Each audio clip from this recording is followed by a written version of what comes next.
he's absolutely amazing. Madoda Khuzwayo, and he's a South African-born tech entrepreneur. He has a qualification in electrical engineering and e-commerce and information systems. And one thing that I can say about him is that he's absolutely amazing, and he's founded brands such as Host River, Hello Fiber, Open Tenders, and Hiringly. And Madoda is part of a new breed of technology entrepreneurs that are enlightening the South African business landscape. Can we please stand up and put our hands together for Madoda as he comes onto the stage? Come on, guys, let's appreciate him.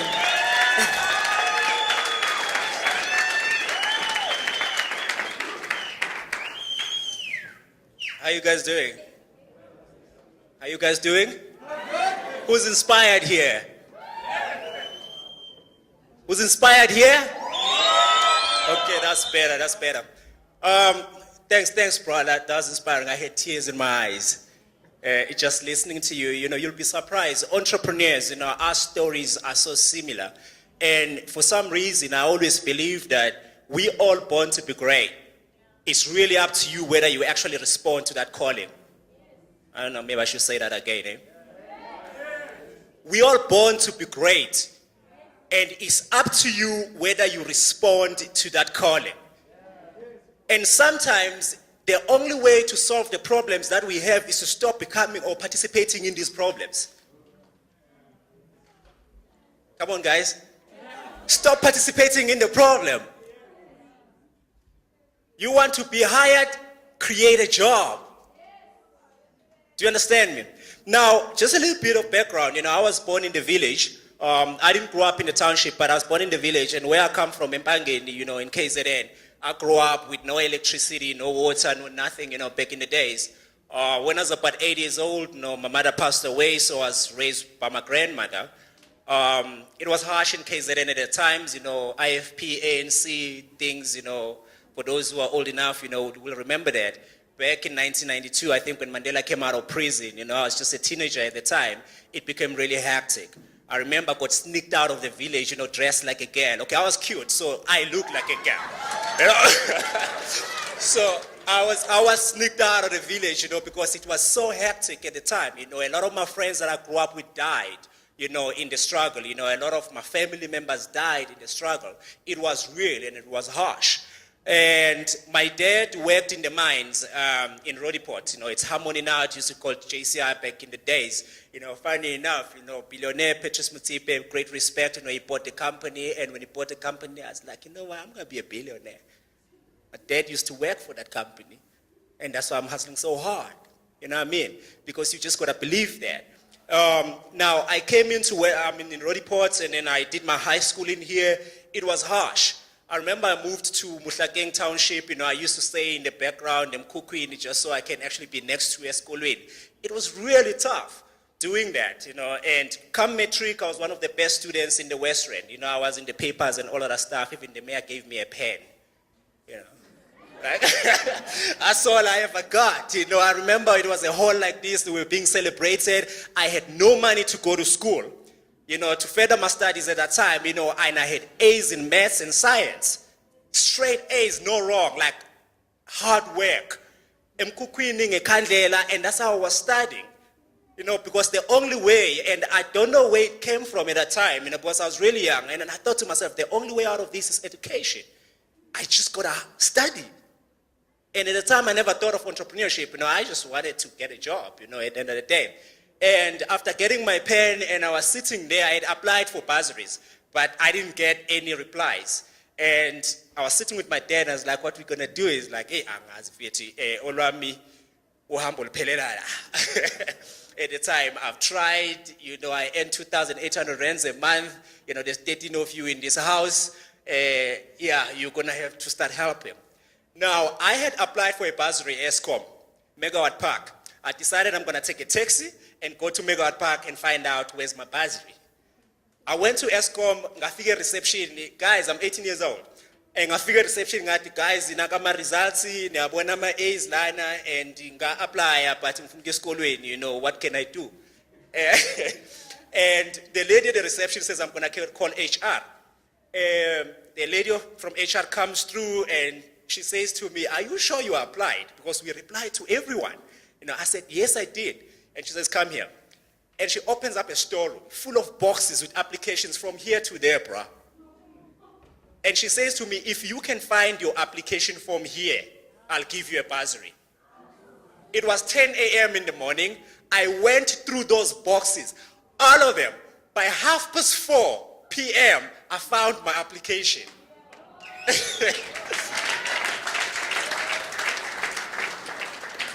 And I don't think she believed herself when she says, "I'll give you a bursary," because she was like, "Oh shit."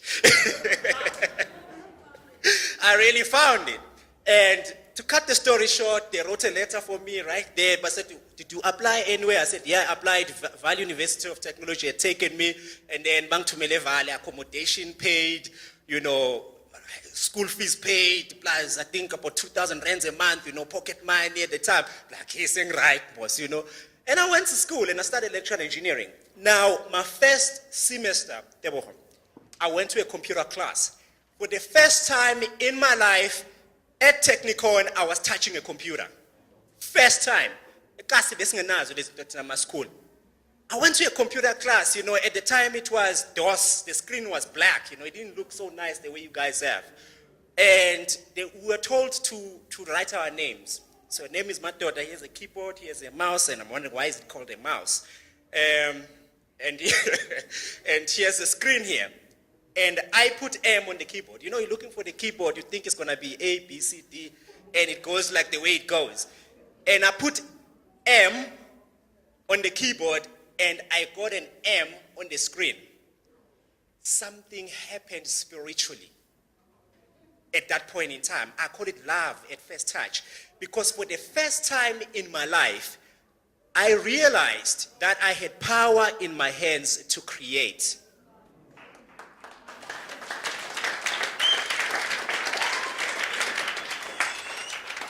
If I take my hands and I put them on the keyboard, I can create a new brand. I can build an app. I can solve problems. And since then, I went back to ESCOM. I was like, "Hey guys, when's IT?" But yes, we are ESCOM. We want electrical engineers. Don't you get it? And I then enjoyed the whole 3 years, went through engineering. And funny enough, part of my in-service training, I had to come to ESCOM College, which is not far from here in Midrand. And I had to come and stay in Tembisa for about 6 months. It was harsh. Yo, guys, bengidlula nge-10 rand. Kunamajama abanokungimele ekhoneni every time. Mangibuya and that was a life, it was like so harsh. And I graduated and I realized that I actually don't want to be an engineer. I wanted to do IT. So I decided to quit ESCOM. The lady that gave me a bursary now was the lady that was giving me a job after I actually graduated. And they were giving me a job. Now in ESCOM, it comes in levels. And I was so good that they were actually giving me like a job for someone who's got 5 years experience with a car and a housing allowance. I said no. I said no because I had seen other people. I looked at the guys who've been working there for 50 years. I was like, that is my life in 50 years, and it didn't look nice. It was not 3D. That's definitely not high definition. That's not HD 3D, guys. I said no to that life. I quit ESCOM. Cut the story short, I took a holiday maker visa. I went to the UK.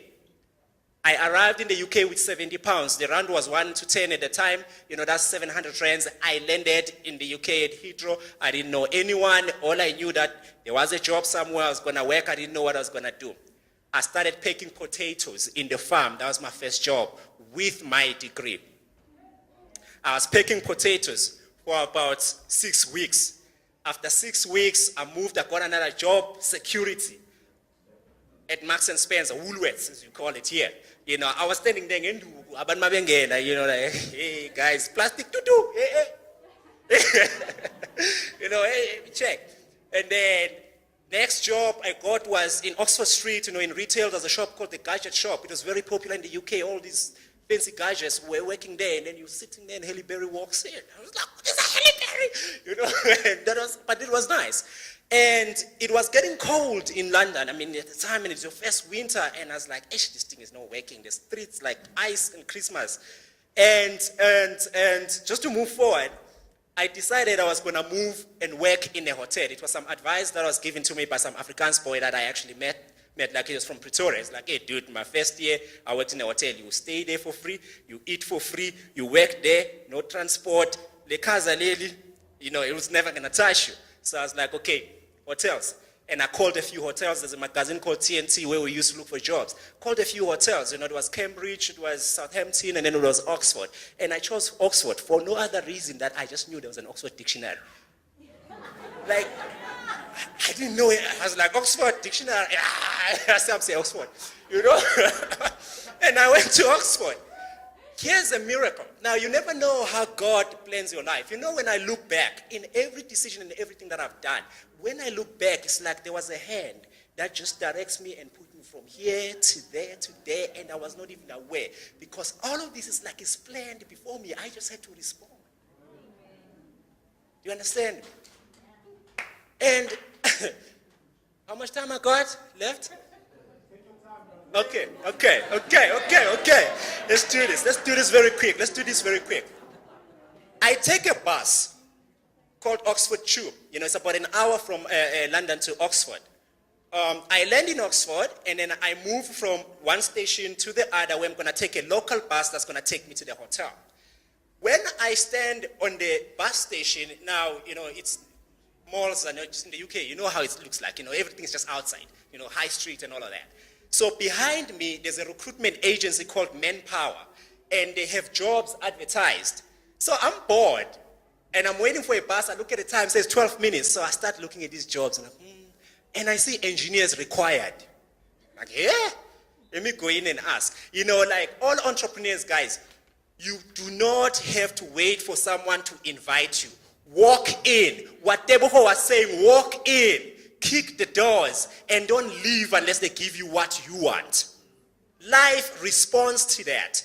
It doesn't respond to the guys who are timid. Do you understand me? I walked in there with my backpack and everything, CV, certificates, they are certified, everything. At the back, I was like, hey, I see you guys looking for engineers. What kind? They say, what country? I was like, South Africa. They say, okay, we take qualifications from South Africa. Can we see your diploma and everything? Take it out, and they look at it. They checked it out. They say, okay, fine. Do you have 5 minutes to do an aptitude test? I was like, yeah, I do. And then I do an aptitude test. I kill it. They say, yeah, you got a job. Angafiki in a hotel. Now, in the UK, when I started my first job, picking potatoes, I was earning £4 an hour. Now, everyone was in hours there, we get paid weekly. I was earning £4 an hour, and then I moved, security was 4.50, and then high street, it was retail, nice, so it was £5 an hour, and I was going back to the hotel to earn £4, but then I'm not paying for accommodation and food. So I'm like, this is working. And that's how you plan it as a foreigner. It's like, yeah, it's harsh. Now, I'm like, okay, I got a job. What job, by the way?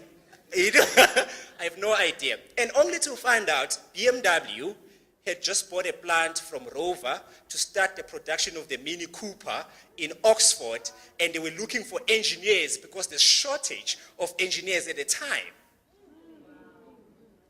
Now, I'm moving from £4 an hour to about £36 an hour. I'm like, what? When do I start?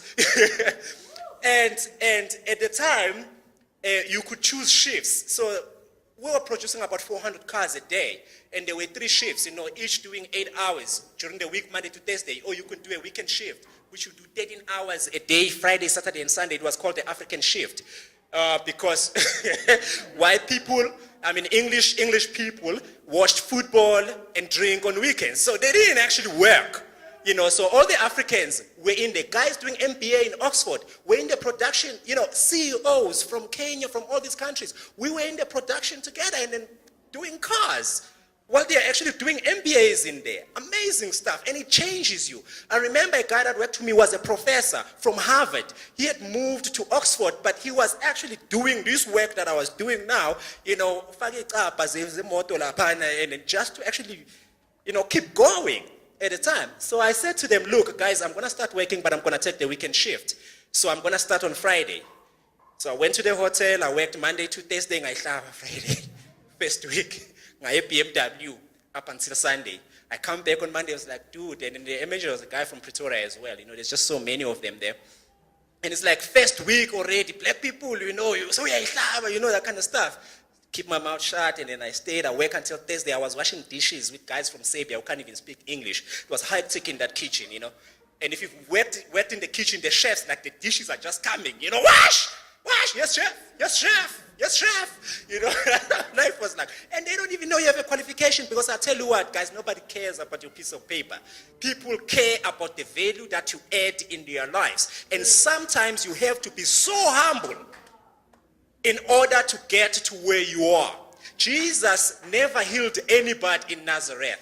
Neither did he perform any miracle in Nazareth. Do you guys know that? He called himself a prophet without honor in his hometown, because every time he went there, they never respected him, even though he was a son of God. Because to them, he was just the son of a carpenter.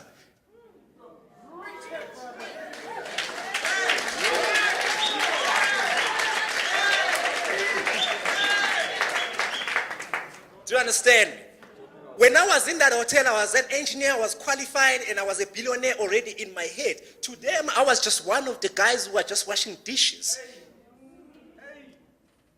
I washed them for another 3 weeks. Ngihlaba every Friday. By that week, I'd earned 3 salaries from this side and that side. Ngathenga ibhayisikili, ngahlanganisa indawo yokuhlala. And then I went to BMW. My first car was a 745. Police used to stop me all the time, and I was skinnier than this. They used to stop me all the time, thinking I'm doing drugs or something. I'm like, no, bro. And then I met a friend of mine from Ghana. You'll meet William. We're doing some amazing projects in Ghana right now. And then his car was an S600. We used to go to church, and then we like convoy, and we get in. It's like, yeah, we here. The African boys in Oxford. Everybody knew us. Now, cut the story short. I worked at BMW I used to work Friday to Sunday, 13 hours a day, guys. I went back to school and registered. So Monday to Thursday, I will be in school full time. Friday to Sunday, I'll be in work full time. I did that for 3 years. Graduated, e-commerce, information systems. Then I wanted to write my exams. And it was just after the Twin Towers at the time, in the States. And then US was not giving visas at the time. And then I decided I was going to go to India. So I went to Bangalore. And India, now this is where my life changed. When I got to India, I had a friend of mine from New Zealand who had given me a book called Rich Dad, Poor Dad by Robert Kiyosaki. He said, read this on the plane. I can see you reading. Now, I read Kiyosaki on my way to Sri Lanka. I was going to land in Colombo, then connect to Bangalore. And I read, by the time I got to Colombo, I'm like, no, man, I'm going about this the wrong way. I am studying, I'm graduating, and BMW had already said when I come back, because they're giving me study leave, it was fully paid, guys. And I was living in hotels. I was big in India, like, pizza my pounds, rupee to a rupee. I used to go in the club, and then just do amazing things, Now, anyway, BMW had said, when you come back and you graduate, then we're sending you to Germany to learn the language, because all our IT systems are actually in German. So, I was missing the language part of it.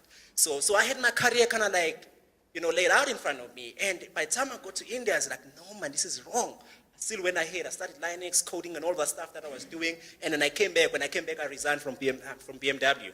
Immediately when I landed, I resigned. Then I started my own company. I started building websites back in the days. And here's the mess up. When I resigned BMW, I didn't realize that it was going to affect my visa. Now, I was actually now in the country illegally because I was no longer working for BMW. And then I tried to renew my visa. They said, no, it came back 3 days before the expiry date, and I had to leave my flat, my cars, and everything in the UK and come back to South Africa. And I landed. As soon as I landed, I went straight to CIPRO. It was CIPRO at the time. Registered a company, continuing building websites. And that's how we got here today.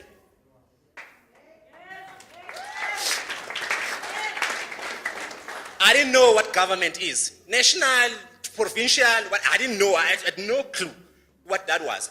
I went, GP was still Haumek at the time. I went, I knocked on their doors, I'm building websites, guys, I want to be a service provider. I've read about it on the news, on the papers, and we started that relationship even up until today. So my point is, whatever you want and whoever you want to become, it is all possible. We all come from where you are.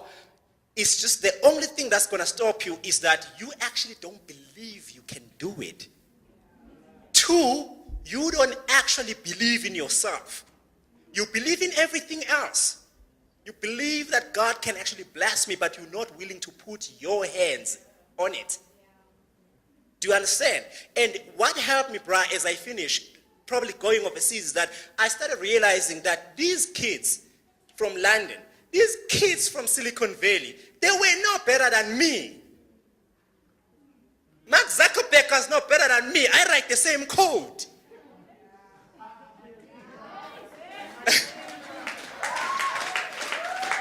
LinkedIn is not better than me. I write the same code. The only thing is that they believe in themselves. When they start, they say, I'm going global and I'm going to take this, I'm going to sell it in Africa. And then we buy it. Yet we don't buy our own. Why? And that is the key.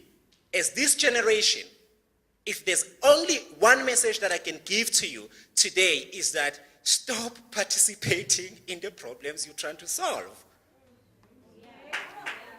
Just take yourself out of it. That and that alone will then open doors to possibilities, to a future that you've never dreamed of. Today, I'm on TVs, on a magazine. I'm the face of Remy Martin, for those who haven't realized. You know, I'm on billboards in Sentim 3 years in a row, airports, everywhere. I wanted to model back in the days I didn't. Today, brands come to me. Do you understand? All your dreams are valid. Believe them and act on them. Thank you. Whoa, bro.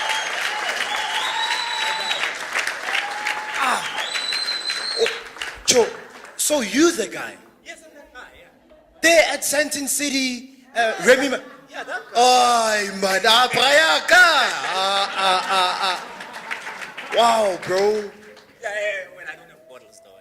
No. okay, I'm joking. Just for the fact that I know you, bro. My goodness. From, sure. Yeah, man. You know, one of the things that I love about T is we want entrepreneurs that we see living a life that we aspire and admire to come and share where it all started. Because you hardly see any of that on the Instagram or Twitter, right? To say, I was once in your position where I didn't have money. My man. Power to you, brother. Power to you, man. Power to you, brother. Power to you. My goodness. And the value or the theme that has stuck out for me, and I think for a lot of you, is it's never too late, number one.